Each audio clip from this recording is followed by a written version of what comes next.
Hello guys, मेरा नाम है अरविंद और मैं दोबारा से आपके सामने आया हूँ एक और नई वीडियो लेकर के।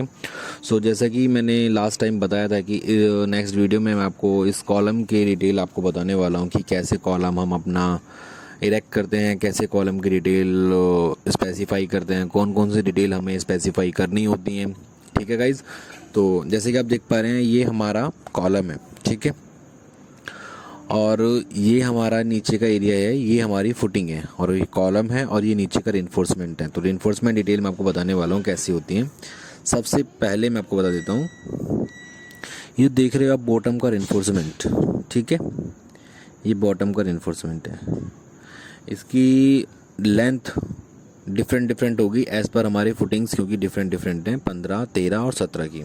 ठीक है, और ये जो होगा, ये जो एल सेक्शन आप देख रहे हो ना, ये जो थोड़ा सा ऊपर को आप ये देख रहे हो उठा हुआ पोर्शन रिइंफोर्समेंट का एल शेप में, इसको बोलते हैं डेवलपमेंट लेंथ। और ये कितनी दिखाई गई है इसमें, यानी कि क्लियर कवर नीचे से माइनस करना है, क्लियर कवर ऊपर से माइनस करना है, और उसके बाद जो हमारे पास लेंथ बचती है उसमें हम डेवलपमेंट लेंथ प्रोवाइड कराते हैं। ठीक है, तो यहाँ पे स्मॉल डी हमारी टोटल डेप्थ है, जो कि है इंक्लूडिंग कवर, यानी gross area of the footing. ठीक है, कॉर्नर पे।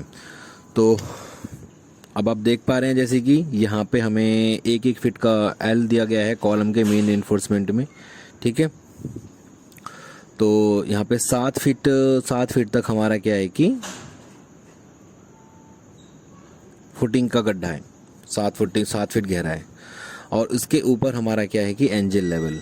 ठीक है, तो यानी कि हमें जो गड्ढा खोदना पड़ेगा वो 7 फीट प्लस एंजिल लेवल के जाने के बाद, और एंजिल लेवल, ताकि हमें एंजिल लेवल मिल जाए और उसके ऊपर हमारा प्लेन बीम आ रहा है। ठीक है, प्लेन बीम मिल जाए, उसके ऊपर हमारा एक ग्रेड स्लैब दिखाया हुआ है, जैसे कि आप देख पा रहे हैं, ये रहा ग्रेड स्लैब के ऊपर हमारा टॉप आ जाएगा, यानी कि वो हमारा फ्लोर, फिनिशिंग फ्लोर वाला सरफेस होगा। ठीक है, तो इसकी डिटेल में आप जैसे कि देख पा रहे हैं, तो हमें गड्ढा कितना खोदना पड़ेगा, अराउंड 7, और ये जो डिटेल होगी, ये जो होगा हमारा प्लेन बीम होगा, ये होगा अराउंड 2 फीट का, यानी कि 9 फीट और plus 6 inches, 9 feet 6 inches plus 4 इंची की इसमें 4 इंची थिक बीसीसी है, तो यानी कि हमें 10 फीट गहरा गड्ढा खोदना होगा।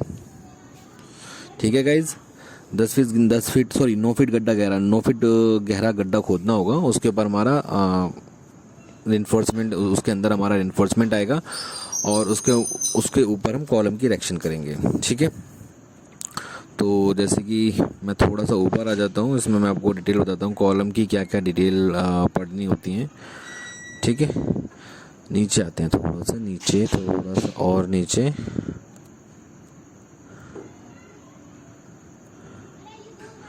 हाँ जी, तो ये आप देख पा रहे हैं जैसे कि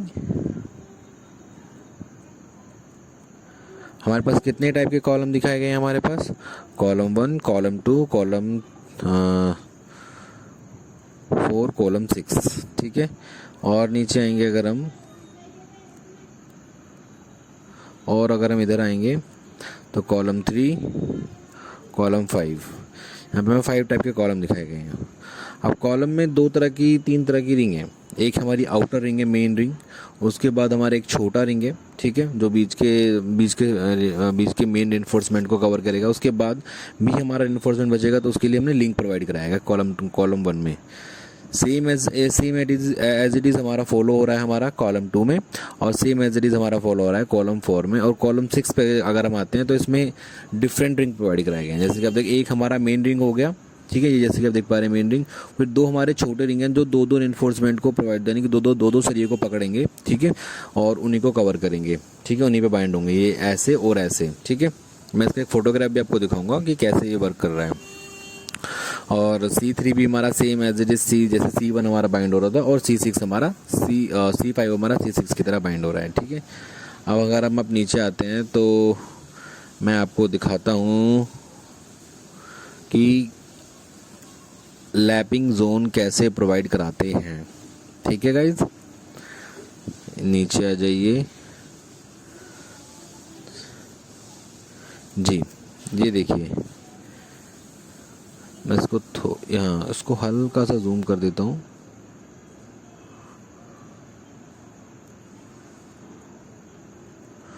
ये हमारा एक फ्लोर है और ये हमारा फुटिंग का गड्ढा है, ठीक है। यानी कि इस पे हमने पीसीसी करके हमने फुटिंग प्रोवाइड की हुई है, ठीक है।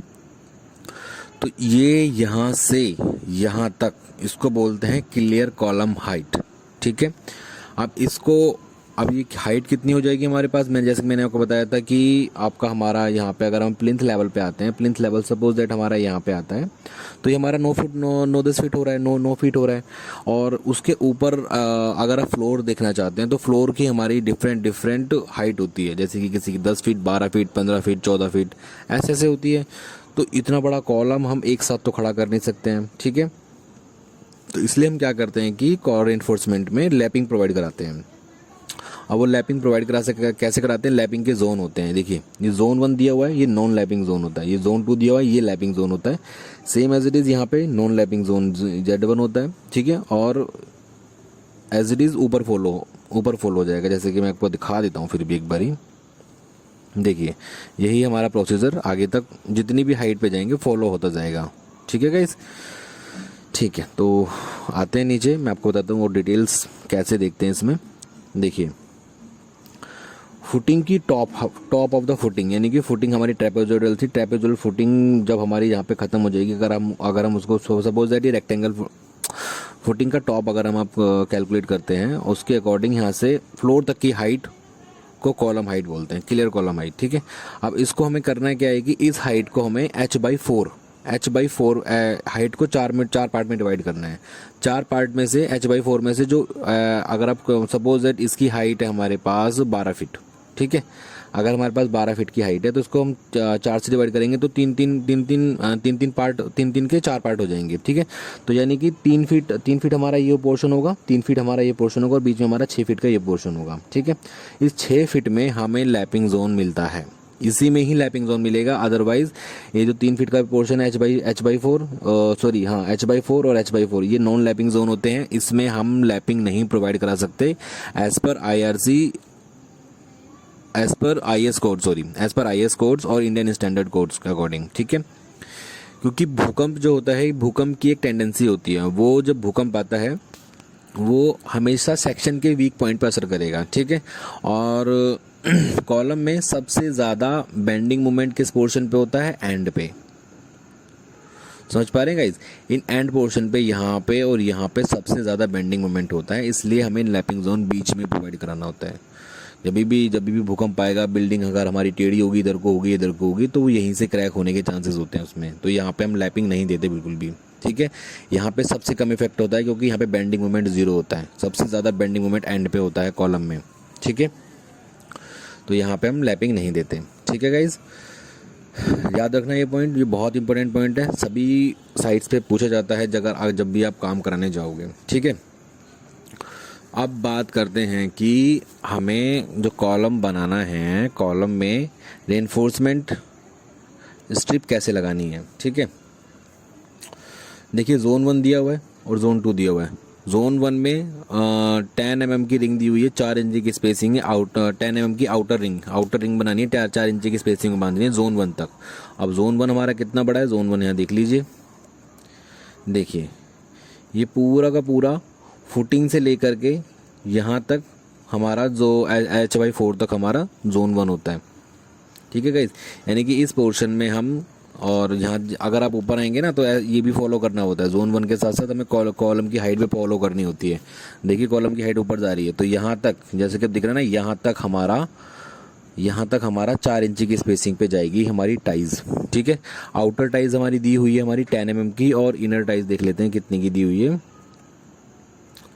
हाँ, इनर टाइड ही हमारी 8 mm की 4 इंच की स्पेसिंग पे, ठीक है। अब बात करते हैं जोन 2 यानी कि नॉन लैपिंग जोन, जिसमें हमें लैपिंग प्रोवाइड करानी है। तो लैपिंग जोन में क्या दिया हुआ है कि लैपिंग जोन में हमें दिया हुआ है कि यहाँ पे जो जोन 2 है, इसमें हमें प्रोवाइड करानी है 9 इंच की स्पेसिंग, जैसे कि मैंने वहाँ पे दिखाया था आपको। 9 इंच की स्पेसिंग है और इनर टाइज की भी 9 इंच की स्पेसिंग है, और आउटर टाइज का रिंग हमारा 10 mm का है लैपिंग जोन में यानी जोन 2 में। और ये आपका इनर जो टाइज हैं वो हमारी 8 mm की हैं, ठीक है गाइज। तो ये बेसिक डिटेल्स होती हैं जो हमें पढ़नी होती हैं रेनफोर्समेंट की कॉलम इरेक्शन के टाइम पे, ठीक है guys. So hope you guys आपको ये वीडियो पर समझ में आया होगा। अगर आपको कुछ पॉइंट इसमें वीक लगता है, कुछ पॉइंट ऐसा लगता है कि हाँ भाई मुझे समझ में नहीं आया है, तो प्लीज़ कमेंट करके बताइएगा।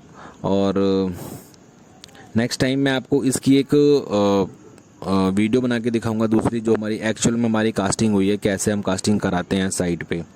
ठीक है गाइज, तो निराश ना होइएगा और मैं आपका साथ हमेशा रहूँगा और एज ही टेक्निकल नॉलेज मैं आपको प्रोवाइड करूँगा। सॉरी फॉर वीडियो लेट आने के लिए।